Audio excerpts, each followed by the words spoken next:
함께 나눌 말씀 누가복음 15장 3절에서 10절 말씀입니다. 누가복음 15장 3절에서 10절입니다.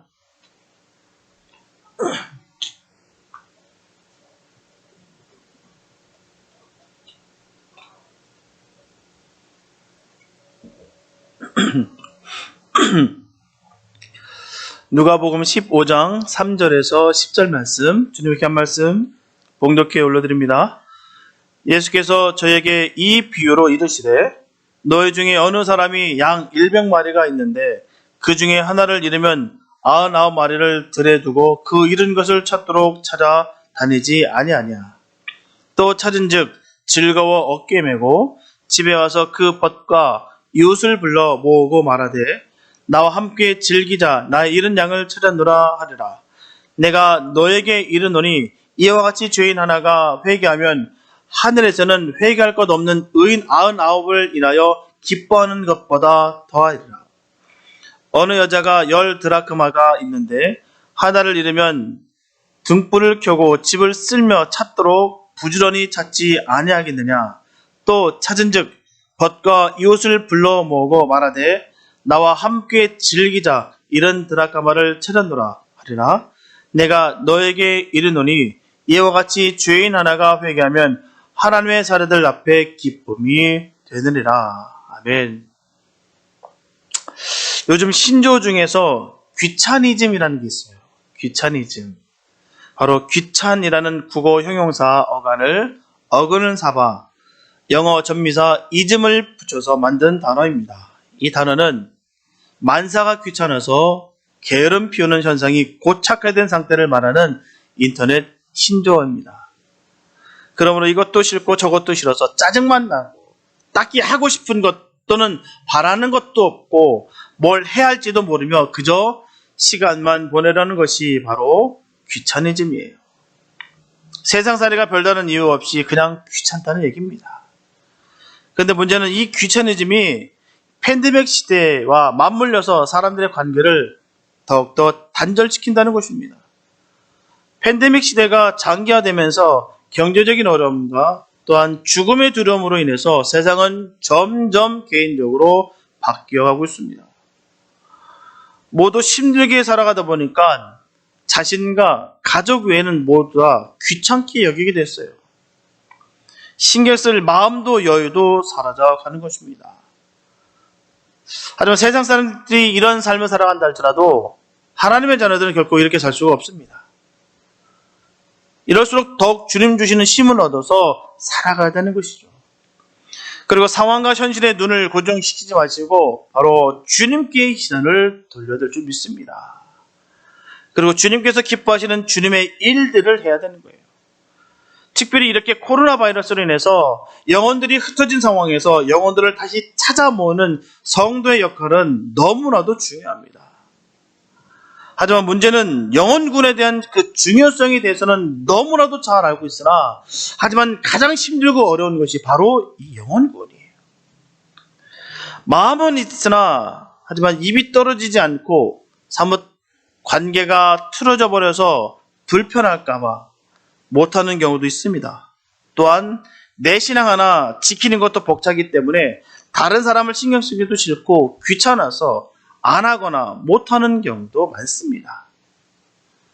분명한 것은 주님께서 너희는 가서 모든 족속으로 제자를 삼아 아버지와 아들과 성령의 이름으로 세례를 주고 내가 너에게 분부한 모든 것을 가르쳐 지키게 하라.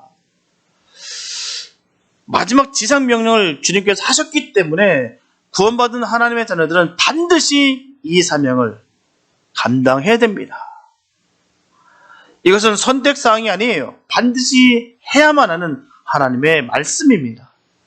오늘은 주님께서 그토록 원하시고 바라시는 영혼군에 대해서 말씀을 나누면서 우리도 모르는 사이에 영혼군에 대한 귀차니즘에 빠져있는 것은 아닌지 다시 한번 생각하는 은혜의 시간이 되었으면 좋겠습니다. 첫째, 영혼은 그 어느 것과도 바꿀 수가 없습니다. 본문 4절에 보면 너희 중에 어느 사람이 양 100마리가 있는데 그 중에 하나를 잃으면 99마리를 들여두고 그 잃은 것을 찾도록 찾아다니지 아니하냐라고 말씀하고 있어요. 이렇게 잃어버리지 아니한 99마리의 양과 잃어버린 양 한 마리의 양의 그 비교에서 예수님께서는 잃어버린 양 한 마리에 대한 관심을 보이고 있다는 사실입니다. 이것은 물량주의라든지 실리주의의 사고로서는 도저히 이해할 수 없는 깊은 뜻을 우리에게 가르쳐주고 있어요. 이것은 사랑의 원리에서만 가능한 사고방식이기 때문입니다. 세상적인 기준을 볼 때 어떻습니까? 99마리가 낫습니까? 한 마리가 낫습니까? 어떤 게 더 귀할까요? 99마리가 더 귀합니까? 한 마리가 더 귀합니까? 누구라도 한 마리 양은 희생시켜도 된다고 봅니다. 100마리 중에서 한 마리 정도야. 오히려 반대로 생각하는 것이 어리석다라고 생각할 겁니다. 99마리보다 한 마리를 선택하는 것 말입니다. 그래서 하나님은 우리가 절대로 비교할 수 없는 특별한 분이세요. 우리가 비교할 수가 없습니다. 주님은 영혼을 사랑하십니다. 너무너무 사랑하세요. 그래서 우리는 비록 원수의 나라일지라도 전도의 대상에서 제외될 수가 없습니다. 뿐만 아니라 원수일지라도 마찬가지예요. 예레미야서 18장 7절과 8절의 말씀 보면 내가 언제든지 너희 민족이나 국가를 뽑거나 파하거나 멸하리라 한다고 하자. 만일 나의 말한 그 민족이 그 악에서 돌이키면 내가 그에게 내리기로 생각하였던 재앙에 대하여 뜻을 돌이키겠고라고 하나님 전하십니다.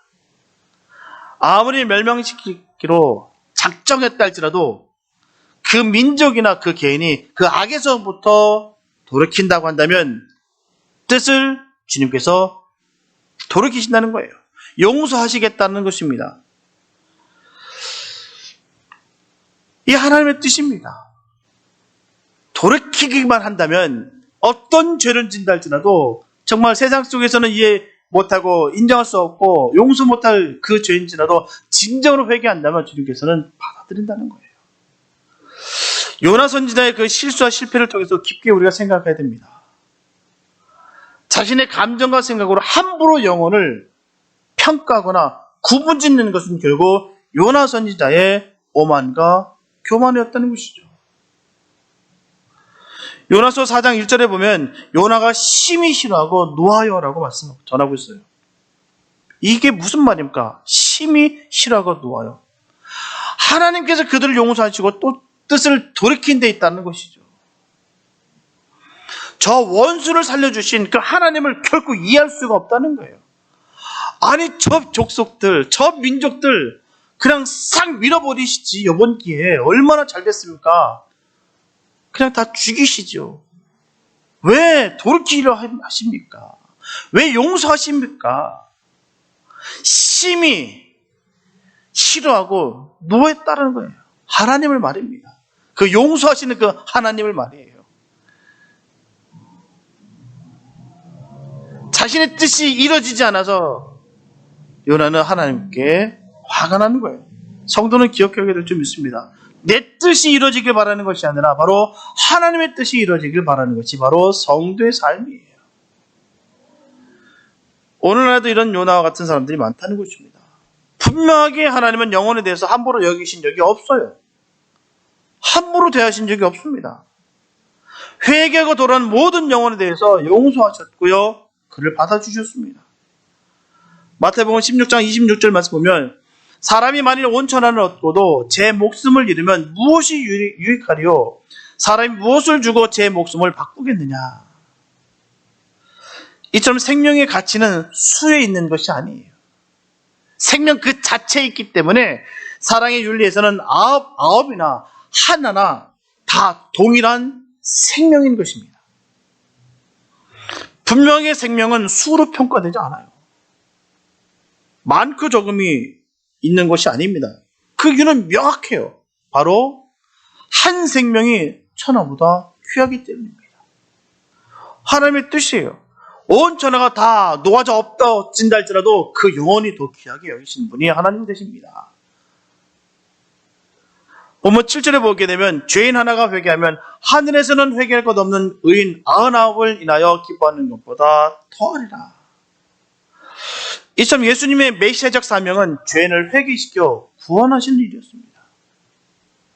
말씀을 보면 하늘나라에서는 이미 구원받은 자보다 죄인이 회개하여 구원받을 때 큰 기쁨이 있다라고 분명히 말씀하셨어요. 이게 하나님 말씀입니다. 예수님께서 그대로 전하시는 거예요. 하나님은 이 기쁨을 위해서 독생자를 십자가에 내주시는 거예요.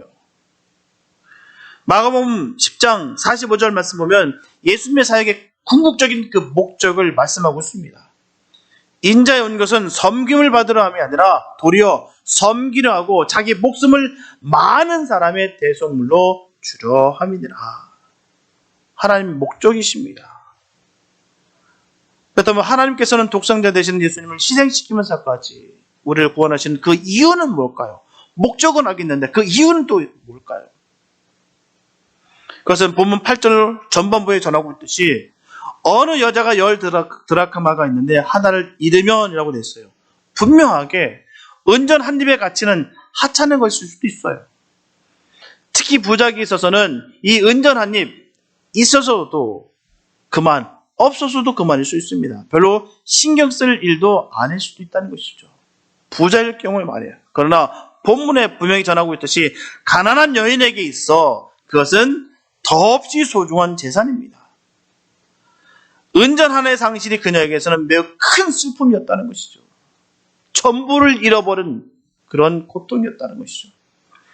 죄인은 바로 그 잃어버린 은전에 비유될 수 있다는 것입니다. 우리가 생각할 때 무한한 영광 가운데 계신 그 하나님께서 죄인 한 명 더 회개시킨다고 해서 그렇게 크게 기뻐할 일은 아닐 것이다 라고 생각할 수 있습니다. 사람 얼마나 많습니까? 온 지구의 사람이 70억이 넘어요. 그 사람들 중에서 그 죄인 덩어리들 하나 정도 없어도 뭐 큰 차이가 있겠느냐라고 생각할 수 있다는 것이죠. 죽어 마땅한 죄인 하나 죽도록 내버려둬도 상관없지 않느냐 이렇게 생각할 수 있다는 것입니다. 그러나 하나님은 은전 한 입을 잃고 애타게 찾는 그 가난한 여인의 심정으로 죄인이 돌아오기를 애타게 기다리고 계십니다. 일반적으로 예상했던 기쁨보다도 예상치 않았던 기쁨이 더 즐겁습니다. 내가 예상치 못했던 기쁨이 올 때 참 기뻐요. 그 말씀하고 있는 거예요. 이와 같이 의인들은 언제나 하나님의 기쁨을 줍니다. 하나님께 늘 충성합니다. 반면에 하나님을 부인했던 죄인들에게는 하나님을 위한 기쁨을 기대하기 어렵습니다. 그들이 무슨 하나님께 기쁨을 줄 수 있겠습니까? 죄인이 말입니다. 또한 하나님을 부인하는 그들이요. 그러나 기쁨을 전혀 기다릴 수 없었던 그 죄인들이 회개하여서 하나님께 돌아올 때 하나님은 의인들이 주는 기쁨보다도 더 큰 기쁨을 느끼신다라고 분명히 성경은 전하고 있습니다. 분명히 주님께서 그 말씀을 하셨어요. 그래서 우리가 이런 주님의 마음을 알기 때문에 우리는 주님의 마음을 절대로 외면할 수가 없습니다. 그러므로 저와 여러분들은 언제 어디서라도 어느 곳에 있든지 그 영혼을 하나님처럼 사랑하는 마음으로 복음을 전하는 복된 주님의 사람들이 되시기를 바랍니다. 둘째, 확신이 있어야 복음을 전할 수가 있어요. 본문 8절 후반부에 보면 등불을 켜고 집을 쓸며 찾도록 부지런히 찾지 아니하겠느냐라고 말씀하고 있어요. 이렇게 본문의 여인이 등불을 켜고 집안 구석구석을 빌어 쓸며 찾듯이 하나님께서도 여러 가지 방법을 통해서 죄인을 회개시키려고 노력하고 계십니다. 하나님께서 복음의 등불로 우리를 비추셨을 때 우리는 곧 나아가 회개되는 거예요. 죄의 어둠 속에서 숨어버리면 절대로 안 됩니다. 그래서 하나님에게 있어 너무나 큰 슬픔일 뿐만 아니라 우리에게는 슬픔을 넘어서 심판입니다. 심판에 이르기 때문에 우리는 반드시 빛이 임할 때 주님께 나아가야 되는 것이죠. 이처럼 형벌의 참혹함과 고통을 너무나 잘 알고 계시기 때문에 주님은 우리를 찾으려고 여러 방면으로 계속해서 애쓰시는 거예요. 분명한 사실은 어느 누구일지라도 지옥에 가서는 절대로 안 됩니다. 내가 무슨 짓을 할지라도 지옥 가면 안 돼요. 왜냐하면 한 번 들어가면 다시는 되돌릴 수 없기 때문에 우리는 지옥 가면 안 됩니다. 그때 회개하고 죄를 뉘우친다고 해도 용서를 구할 수가 없어요. 그때 가보니 지옥 맛을 뜨겁게 보니까 야, 이거 안 되겠다. 다시 돌아가야겠다. 그때 되게 안 됩니다. 끝이에요. 지옥 맛을 보는 그 순간 영원한 것이라는 것이죠. 그래서 절대로 가면 안 된다는 것입니다. 절대로 말이에요. 마태복음 25장 41절에서 예수님은 양과 염소에 비유해서 또 왼편에 있는 자들에게 이르시되 저주를 받은 자들아 나를 떠나 마귀와 그 사자들 위하여 예비된 영원한 불에 들어가라. 주님이 이렇게 말씀하셨습니다. 그래서 예수님은 지옥을 영원한 형벌이라고 불렀어요. 영원한 형벌. 그냥 형벌이 아닙니다. 그냥 불이 아니에요. 영원한 불이라고 주님 분명히 말씀하셨습니다. 어느 기간일지라도 설정만 된다면요, 그래도 아무리 힘들어도 참을만 합니다. 어쨌든 시간이 가니까요. 정말 죽었다 생각하고 참으면 참아집니다. 참을 수 있어요. 왜? 그 기간만 넘기면 되니까. 하지만 영원하다는 것은요, 견딜 수가 없습니다. 영원하기 때문에, 끝이 없기 때문에 견딜 수가 없어요. 모든 인간은요, 명심해야 될 것은 천국 아니면 지옥입니다. 어느 한 곳은 반드시 가야 되는 이 사실을 우리 기억해야 됩니다. 천국 아니면 지옥이에요. 너무 간단한 얘기 같으나 진리입니다. 마태복음 5장 28절과 29절 말씀 보면 이를 기이 여기지 말라.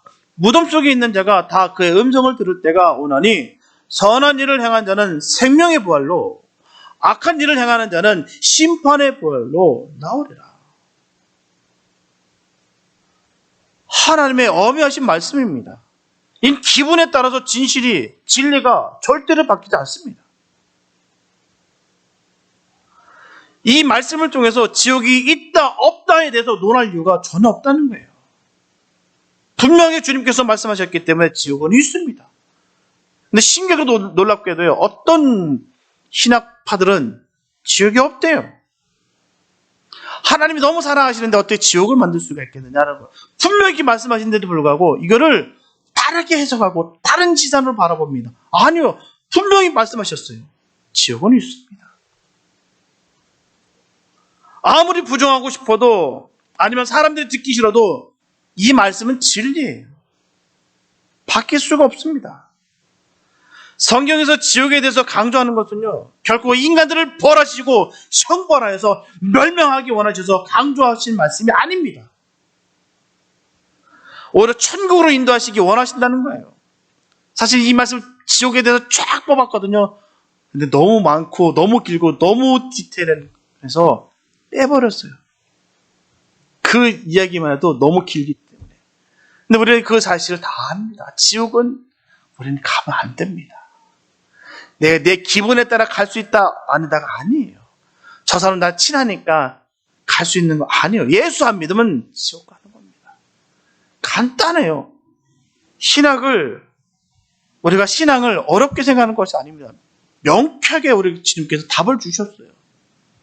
주님을 따르지 않으면 멸망이고요, 주님을 따라가면 영생입니다.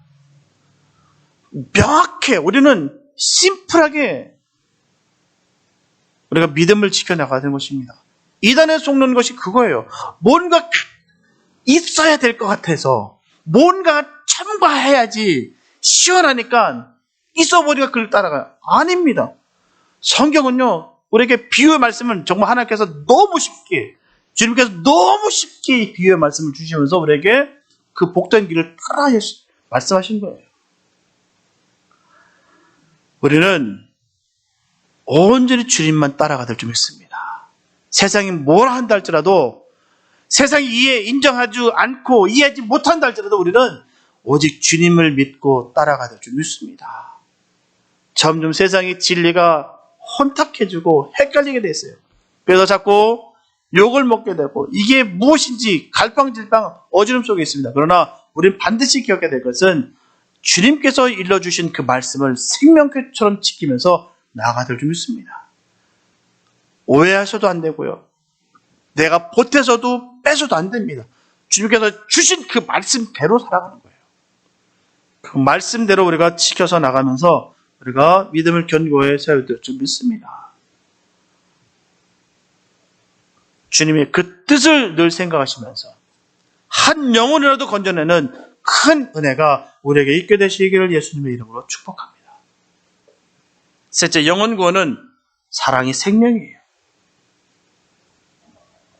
하나님의 자녀로서 선교와 전도의 중요성을 모르는 사람은 아무도 없습니다. 다 알아요. 누구나 최선을 다해서 영혼 구원에 대해서 애쓰고 힘써야 됩니다. 하지만 그렇다고 해서 우리가 기분과 감정으로 다가간다면 반드시 큰 문제가 생기게 돼 있어요. 사도행전 17장 16절 말씀 보면 사도 바울은 베레아에서 데살로니가인에 의해서 박해를 당했고요. 그래서 철학과 우상의 도시였던 바로 아덴에 이르게 됩니다. 그런데 그때 사도 바울은 우상들의 그 화려한 그 회당을 보면서 그 자신의 감정을 절제지 못하는 모습이 그대로 드러납니다. 그 신전들, 그 웅장한 그 신전들을 바라보면서 그가 흥분을 합니다. 바울이 아덴에서 저희를 기다리다가 온 성에 우상이 가득한 것을 보고 마음에 분하여. 여기서 분하여라는 헬라어 원어는 파록시노라고 하는데요. 날카롭게 한다, 질투가 나다, 노엽게 하다라는 동사입니다. 사도 바울이 그것을 보고서요, 신전들을 바라보면서 질투가 난 거예요. 화가 치밀어 올랐습니다. 당시 아덴은 로마 세계에서 중요한 위치에 있던 바로 도시입니다. 군사적 측면뿐만 아니라 정치적 측면에서도, 물론 문화적 측면에서도 아덴은 로마의 중심이 되는 그런 도시였어요. 사도 바울은 아덴 성에 우상이 가득 찬 것을 보고 하나님 대신 이방신들이 이처럼 화려하게 경배를 받는 모습에 화가 나서 도저히 참을 수가 없었다는 것입니다. 분명하게 사도 바울이 가졌던 이 거룩한 분노는 복음의 열정으로 나타났고, 이로 인하여 그의 선교는 더욱 알차게 진행되는 것은 사실입니다. 그 거룩한 분노가 말이에요.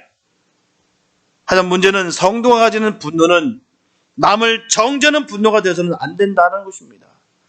주의 사역에 대한 각성과 열정으로 승화될 수 있어야 되는 것이에요.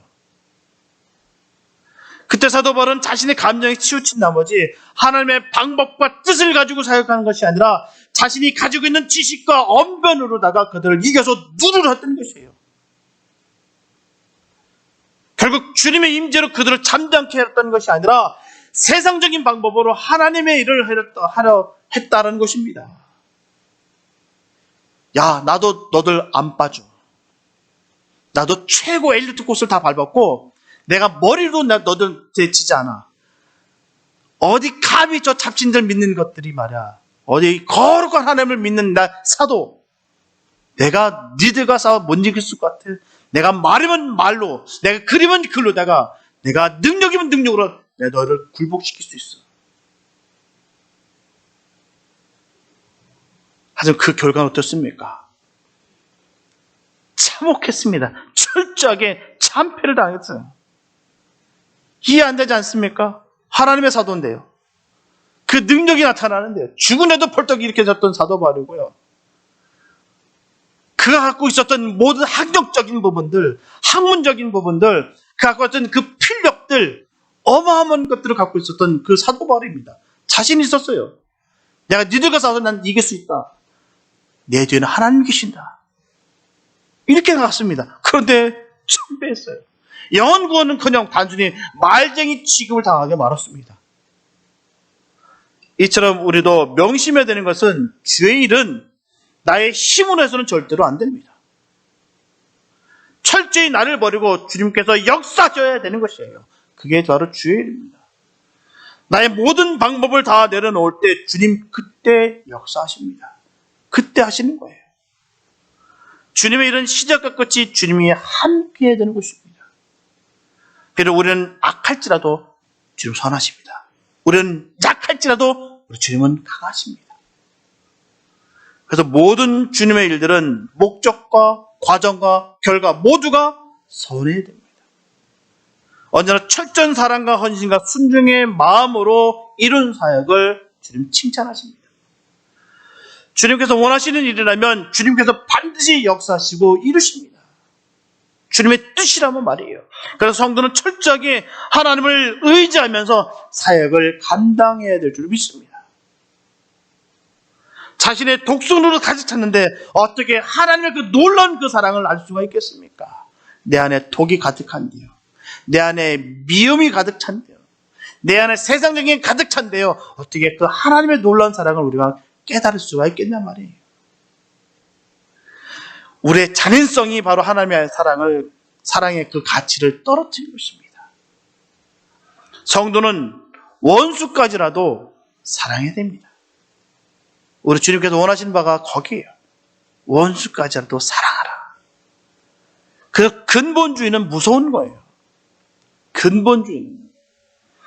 이방인들은 모두 다 없어져 버려야 된다라고 여기는 것이 근본주의입니다. 하나님 안 믿는 것도 다 죽어야 된다. 죽어도 괜찮다고 여기는 것. 극단적인 것. 잔인성이 그것에서 나오는 것입니다.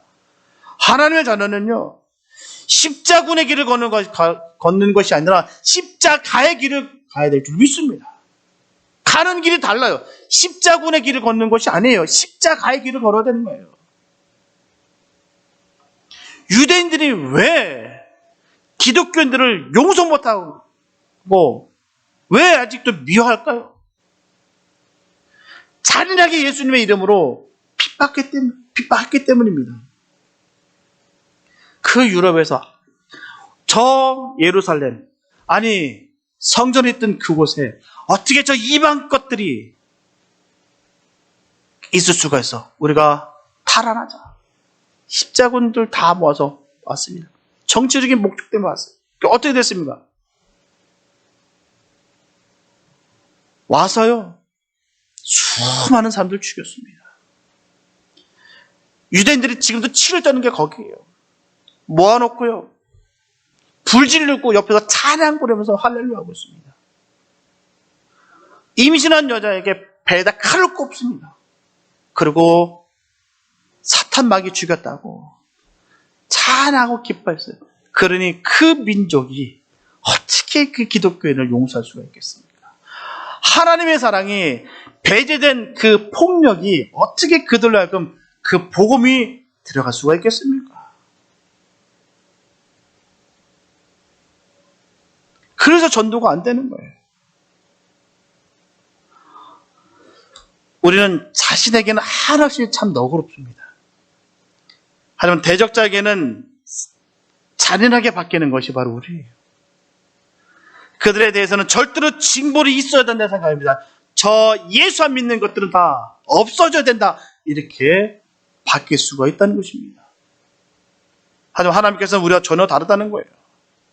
우리가 알아야 될 그 문제는 내가 싫어하고 미워하는 사람이라도 하나님께서는 좋아하고 사랑할 수 있다는 사실입니다. 어느 민족이 죄지어 멸망당해야 마땅하다고 생각할 때에도 그 중에도 하나님 택하시고 하나님 구원하실 의인이 있다는 사실을 우리는 반드시 인지해야 됩니다. 그 사도 바울은 오히려 오만함과 자만함으로 하나님의 영광을 가렸다는 사실을 깨닫고서요, 고린도전서 2장 2절에서 분명히 전하고 있듯이 내가 너희 중에서 예수 그리스도와 그의 십자가에 못 박힌 것 외에는 아무것도 알지 아니하기로 작정하였음이니라. 그렇게 선언했어요. 나는 이제는 예수 그리스도와 십자가밖에 몰라. 난 그것만 알기로 작정했다.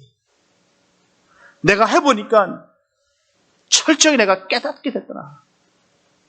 억압과 폭력으로는 절대로 복음을 전할 수 없다는 것을 회개하고 사람의 마음을 열 수 있는 것은 오직 십자가에 못 박힌 그리스도, 우리의 죄를 대속하기 위해서 죽으신 그리스도라는 사실을 알게 되었다는 사실입니다. 그 십자가와 그 예수밖에는 없다는 거예요. 분명하게 이 십자가의 그리스도 외에는 결코 인간의 갈등과 교만과 자만심을 굴복시켜 하나로 만들 수 있는 길은 없습니다.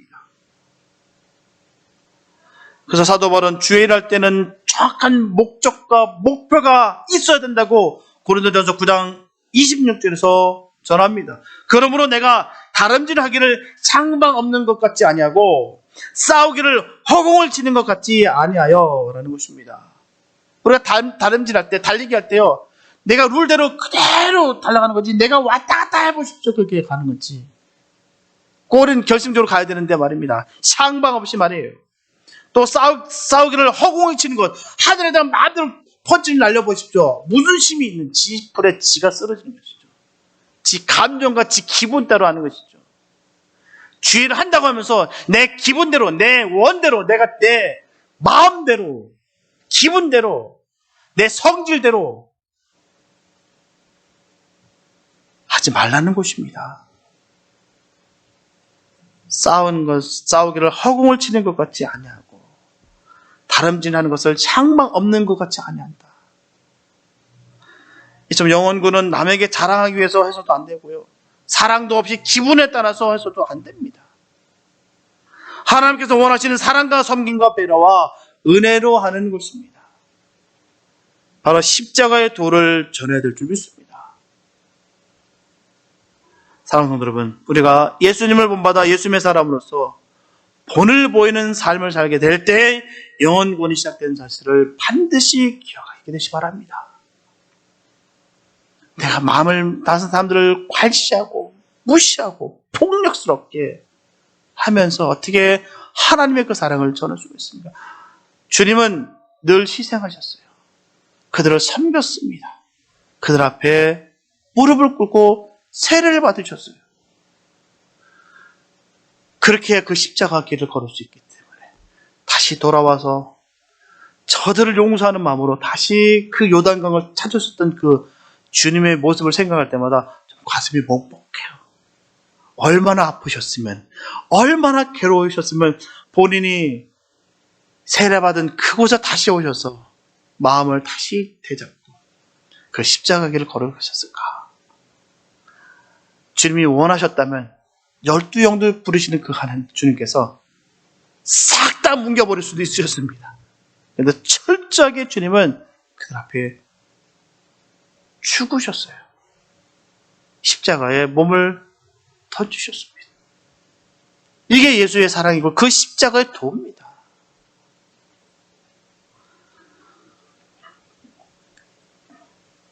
고린도전서 9장 16절에 보게 되면 내가 복음을 전할지라도 자랑할 것이 없으면 내가 부득불할 힘이다. 만일 복음을 전하지 아니하면 내가 화가 있을 것이니라. 자기가 전도하고 심판을 경고함으로 말미암아 좋은 열매가 있음을 감사하고 기뻐해야 됩니다. 이처럼 하나님의 일은 선택의 여지가 없어요. 그러나 오늘날 많은 사람들은 그 길이 고난의 길이며 환난의 길임을 잘 알기 때문에 될 수 있으면 피하랍니다. 도망친다는 거예요. 예레미야 선지자는 자신을 부르는 하나님께 아이라고 했어요. 하나님, 나 아이입니다. 내가 무슨 그 일을 감당할 수가 있겠습니까? 저는 꼬마입니다. 못합니다. 거부의 몸짓을 보였으나 결국 하나님은 그를 부르셨어요. 그는 응했습니다. 요나 어떻습니까? 니네에 가서 회개 말씀을 선포하라고 했던 그였습니다. 그런데 내가 죽으면 죽었지 저 인간들 살리는 건 내가 그 꼴은 내가 못 보겠다. 그래서 다시스로 가는 배를 타고 갔다가 하나님께서 그 배를 돌리셨어요. 고난당한 후에 다시 니네로 돌아갑니다. 사도 바울은 어떻습니까? 그 기독교인들을, 그 그리스도인들을 잡아다가 죽이고요. 배교시키고 내가 이것들을 씨를 말려 없애버리겠다는 마음으로 다메섹까지 가는 와중에 그 현장 속에서 주님이 그를 만나주셨고 그를 꺾어주셔서 끝내 복음의 전파자의 길로 그의 삶을 들어 사용하셨습니다. 이제 하나님의 일은 싫고 좋음에 따라 선택할 수 있는 것이 아니라 마땅히 당연히 하는 것이에요. 사명입니다. 왜냐하면 하나님의 일은 하나님께서 친히 명령하신 것이기 때문이에요. 그런데 이 같은 하나님의 뜻을 저버린다면 어떻게 되겠습니까? 하나님께서 친히 명령하신 그 사명을 우리가 외면해버리면 우리는 어떻게 되겠습니까? 사도 바울은 전합니다. 화를 당할 것이다 라고 전합니다. 이전 복음을 전파하고 영혼 구원은 바로 하나님의 명령을 거역한다면 우리는 심판을 면치 못할 것입니다. 이 땅에 죽어가는 영혼들을 버려두고 나 혼자 잘 먹고 잘 살겠다고 구원받는 길에서 달려간다는 거 말이 안 돼요. 지금 이 순간에도 너무 많은 영혼들이 죽어가고 있습니다. 주님을 모르고 영원히 죽음의 길, 멸망의 길인지도 모르고 그렇게 그 방향을 향해서 힘차게 달려가고 있다는 사실이에요. 그 모습을 지켜보는 그 하나님의 마음은 얼마나 억장이 무너지시겠습니까? 그 영원한 멸망하기로 달려가는 그들을 보면서 말입니다. 우리가 그 모습을 보는데도 불구하고 아무런 마음이 없고 아무런 감흥이 없다는 것은 우리가 회개해야 됩니다. 이미 맡겨진 하나님을 피하지 마시고 최선을 다해서 주님의 일을 우리가 감당해야 될 줄 믿습니다. 영혼 구원에 대해서는 우리가 강조하고 또 강조하고 계속해서 강조해도 지나치지 않습니다. 우리 주변에 너무나도 많아요. 가족부터 시작해서 내가 사랑하는 사람들 그냥 쉽게 넘기지 마시기 바랍니다. 우리는 알고 있어요. 우리가 이 삶을 다할 때 딱 두 군데입니다. 천국 아니면 지옥입니다. 이 사실을 알면 끔찍해요. 내 사랑하는 사람이 저 영원한 지옥에서 그 꺼지지 않는 불에서 타고 있다는 창작처럼 타고 있다는 생각이 들면 가슴이 막 찢어집니다. 그런 은혜가 우리에게도 있게 되시기 바랍니다. 영혼을 바라볼 때 그냥 바라보는 것이 아니라 그런 하나님의 마음으로 하나님 아버지의 마음으로 바라보게 되시기 바랍니다. 그래서 우리가 한 영혼이라도 정말 기필코 내가 건지는 역사가 있게 되시기 바랍니다. 그러나 인해 주님께서 가장 기뻐하시고 원하시는 그 잃어버린 영혼을 꼭 건져내셔서 주님께서 주시는 그 생명의 면류관을 받는 예수님의 사람들이 되시기를 예수님의 이름으로 축원합니다. 기도합니다. 하나님 감사합니다. 아버지, 우리가 주님 은혜로 말미암아 그 사랑으로 말미암아 구원을 받았습니다. 그런데 우리는 나만 받은 것에 안도할 때가 얼마나 많은지 모릅니다. 하나님, 불충한 이 종들을 용서하여 주시고 하나님 방황하고 저 멸망을 향해서 달려가는 그들을 바라보면서 주님의 마음과 함께 안타까움 주셔서 한 영혼이라도 건져낼 수 있도록 아버지 우리에게 힘과 능력을 더하여 주시옵소서. 우리의 지혜와 능력은 다 내놓게 하여 주시고 오직 하나님의 능력으로 이 일을 감당해낼 수 있도록 인도하여 주시옵소서. 사랑하는 마음으로 그들과 함께하기 원합니다. 아직도 무지하여 이방신을 세상의 신을 섬기고 있는 그들입니다. 모르기 때문이에요. 우리도 마찬가지였습니다. 하나님, 그런데도 불구하고 우리를 건져내 주셨던 그 사랑을 우리가 알게 우리가 생명의 길을 달려가고 있으면 너무 감사합니다. 우리가 이 마음을 품고 하나님 그 영혼들을 바라보면서 달려갈 수 있는 복된 주님의 자녀들 되게 하여 주시옵소서. 사랑으로, 섬김으로, 나눔으로 그들에게 나아갈 수 있도록 하여 주십시오. 우리의 손에 칼을 들고 가는 것이 아니라 오직 말씀으로 주님의 사랑으로만 우리가 달려가게 하여 주시옵소서. 그로 인하여 그 영혼들 건져내는 은혜가 있게 하여 주시옵소서. 주께서 힘을 더하여 주시고 능을 더하여 주심을 간절히 믿사옵고 우리를 원하신 예수님의 이름으로 기도했습니다.